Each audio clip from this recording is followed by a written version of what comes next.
Finding this ship's bell in 115 metres of water was a culmination of years of effort. As soon as we saw the name Jacob on it, we knew that we'd found the United States ship Jacob Jones, lost since December 1917. Torpedoed by the famous German U-boat skipper Hans Rose, it was the first ever American destroyer to be sunk by enemy action. 64 men lost their lives in the freezing waters and are now commemorated at the Brookwood American Memorial. The wreck is located 40 miles southwest of the Isles of Scilly, making it extremely difficult to get to. Operating from the famous diver support vessel Darkstar, we were based in the Cornish port of Newlyn, giving us a 120-mile round trip to reach the dive site. We had 6 targets in that area and only 2 days to dive them. So it was always going to be a bit hit and miss. The first day was definitely miss. In 110 metres, we dived a small collier. It was nice enough, quite pretty, but it wasn't the Jacob Jones. Following a lot of soul searching and scrutinising of historical sinking records and UK hydrographic information, another dive site was chosen, and boy did that prove to be a good decision. Another good decision was that I was diving with Rick Ayrton. If you've seen my other videos, you'll know that he's a wonderful underwater photographer, and he captured some absolutely stunning ones on this dive.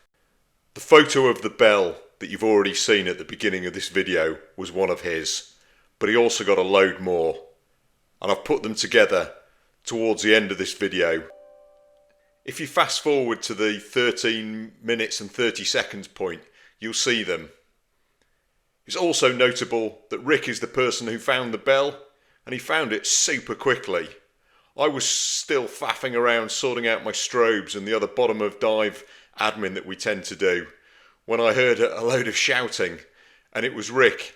He must have found the bell pretty much the instant he hit the seabed, but he was calling, and obviously I went over to see what it was, and there was the bell. It was just an incredible moment, and so quickly. Unfortunately, I haven't got that moment captured on video, and the reason is before this dive I was experiencing problems with my power lens. It was mounted on my mask, but it was really unreliable. It would sometimes turn on, sometimes turn off. So to try and resolve it, and also to get a bit better quality video, I moved it and mounted it on my scooter. Unfortunately, the scooter mount wasn't great, and the video lights that I put on there, one of them failed, and so you'll see during the video that there was only one working. The other thing is I didn't realise that the power lens wasn't on until I actually started looking at the bell. So there's a big chunk missing at the bottom of the dive, which is really sad. And in fact, this bit of video that you're watching at the moment is from the dive I did day before on the collier. So you may feel that's a bit of a swizz. Sorry about that. But the good news is it's about to cut very, very shortly, and we're going to go on and we're going to start the dive with the appearance of the bell. And there it is. We're now looking at the bell of the Jacob Jones in 115 metres, really close to the shot line. We've turned it over, so when we found it, it was on its side, but we put it up like that so that we could see the writing on it, and we could see the name Jacob Jones that you've already seen at the beginning. What's happening now is I've realised there's some other divers around, and I'm trying to indicate to them that they should come over and look at the bell. Unfortunately, they don't, and so only Rick and myself actually saw the bell of the Jacob Jones on this dive, even though there were another 3 people down there. Nobody else had ever dived this wreck, and I doubt very much whether anyone has dived it since. What has happened though is that the Royal Navy, on behalf of the US Navy, have recovered the bell, and it's on its way to a museum in America, which is absolutely brilliant and the right place it should be. What it does mean though is that only 2 people will ever have seen that bell underwater. Rick, who found it, and myself, who was fortunate enough to be diving with Rick, so that he called me over so I could have a look at it. Now, what's going on here is you can see only one of my video lights is working, which is the one on the right hand side. It explains why the video quality is so poor, and it's one of the really frustrating things about this dive is that if I'd have dived with this setup now, I'd have some absolutely stunning video footage, but because this setup was kind of experimental, or certainly a prototype, it just isn't that great. It really frustrates me, and you can see I'm mucking around with bits and pieces on the scooter, when of course what I would really love to be doing is getting around the wreck and having a look at different bits and pieces. The good news is I'm about to sort it out pretty shortly, and then we'll crack on. So you can just see Rick coming in on the right hand side there. He's got his stills camera mounted on top of his Piranha scooter, and we're gonna head off around the wreck together. The Jacob Jones was a destroyer, which at that time broadly meant a really quick vessel armed with smallish guns and lots of torpedoes that was mainly used for scouting and reconnaissance. But during the First World War, they did a lot of convoy escorts as well, and the U-boats really feared them. So no doubt that Hans Rose was very pleased when he sank it. Unlike cargo ships, military vessels are just full of stuff. Loads of boilers, engines, various other bits and pieces, and that makes them really interesting wrecks to dive. There's always loads to see. They're not like cargo ships where there's just big amounts of space, or if you're lucky, large quantities of cargo, such as the coal that we'd seen on the day before. Having been at the bridge area where we found the bell, we're now moving towards the stern. So this is the kind of main machinery spaces of the vessel. We thought that the Jacob Jones was on its starboard side, so the main bulk of the ship is actually off to the right hand side, all the engine spaces, boilers and all that kind of stuff. Unfortunately, that's also where my video light is, so it's not, the quality's not as good as I would like it to be, but hopefully you can still see there's pipes and machinery and valves and all sorts of stuff all over the place.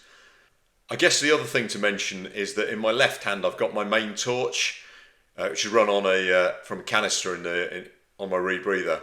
Now that doesn't make for great video, and as you can see I'm sort of waving it around and focusing on whatever I'm interested in, and that just, once again reduces the quality of the video. But underwater I'm not really thinking that much about the video. I'm more interested in trying to find stuff.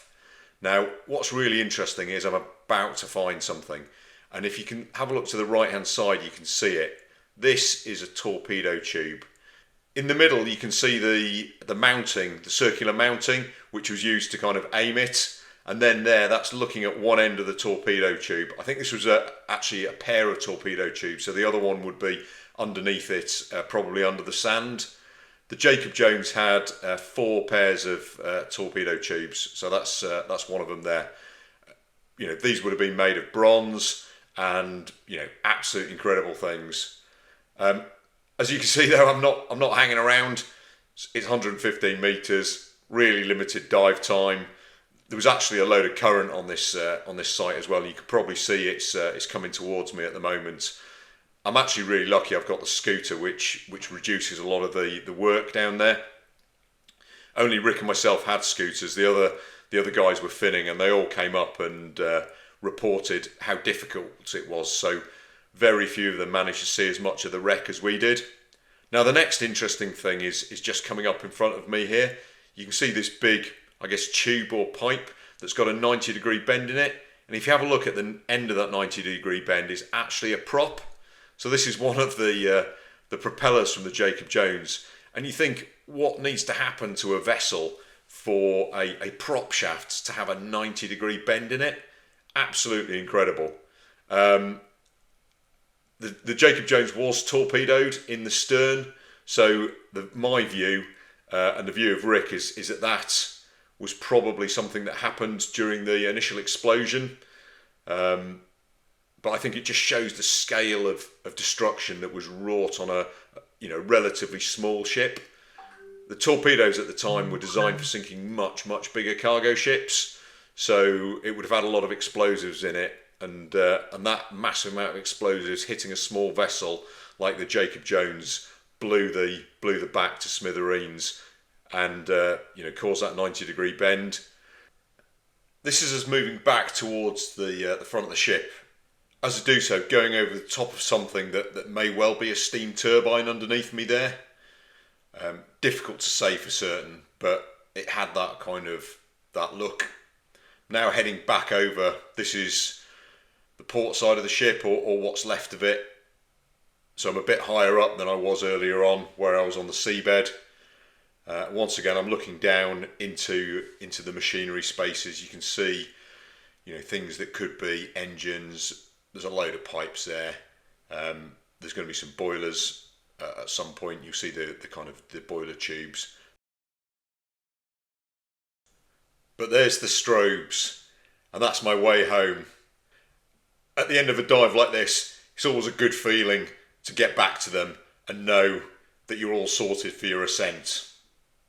One of the photos I showed at the beginning of the slideshow was actually a photograph of the Jacob Jones sinking, taken by one of the guys who was on a life raft.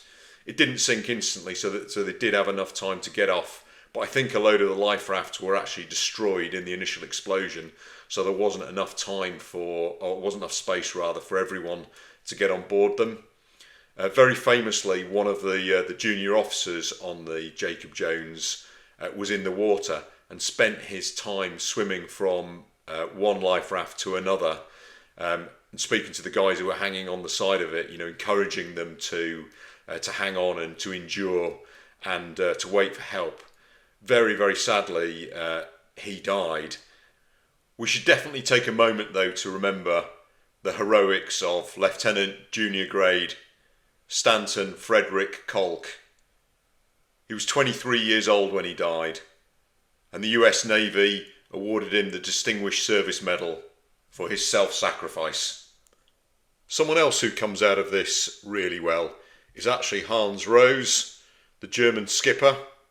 Not only was his sinking of the Jacob Jones an incredible feat of seamanship, the torpedo was launched at about the maximum range in some pretty tricky conditions, but also, having sunk the Jacob Jones, he then surfaced his submarine, took 2 very seriously wounded people on board, and perhaps, incredibly, then radioed back to the American base in Queenstown, now Cove, in Southern Ireland, to tell them that there was a large number of sailors in the water and that they should send help immediately. By doing so, he placed his own submarine at risk. And I think it's a mark of Hans Rose's humanity that he still felt that calling for help was the right thing to do. Approximately half the crew of the Jacob Jones survived, though I think it's doubtful that very many would have done so but for Hans Rose's actions. To make up for the poor quality of my video, Rick has very kindly allowed me to use some of his photos. Now this one is obviously of the bell, but what I didn't notice at the time is that right next to it was one of the telegraphs from the bridge. Obviously it's covered in net and rope and buried in sand. But what's interesting is that it isn't a coffee grinder telegraph like the ones used by the Royal Navy. Rick has changed position. He's now pretty much next to where the telegraph is, and so he's got the bell from a different angle. This is before we moved it, so this is exactly as it was when we got down there. We've now stood it up, and obviously the purpose of doing this is so that we could read the name. Also allows you to see the bell hanger on the left hand side, and you can see where it was attached to the ship. This is it from another angle, and this is the one that I've shown you already, where the Jacob is really clearly visible. Rick didn't just take photos of the bell though. This is me, with my scooter set up, with only one video light working. This is another one of me. You can see all the boilers off to my right hand side. Another couple of photos, just showing the amount of machinery there was in those kind of engine spaces. This is a good example. I think it's probably a condenser, but I'm not 100% certain. Something else, Looks as though it would have been important and useful. No idea what it is. That's clearly a wheel. I love this photo, which is of the prop shaft, showing once again how much it's been deformed, no doubt through the violence of the sinking. I thought I'd save the best to last though, and Rick also saw 2 of the 4 4-inch guns on board the Jacob Jones. They're both inverted and buried in the seabed, but it's absolutely clear that's what they are. I'm kicking myself because I didn't see either of them. Still, that's the way it goes, and good skills to Rick for recording them. Back to the dive though. We've had the fun, it's now time for the pain. And that pain is 2.5 hours of decompression. But all the time, we know it's job done, mission accomplished. It's beyond question that the wreck is the Jacob Jones. We've seen the bell. We're the first to dive it. No one else will ever be able to do that.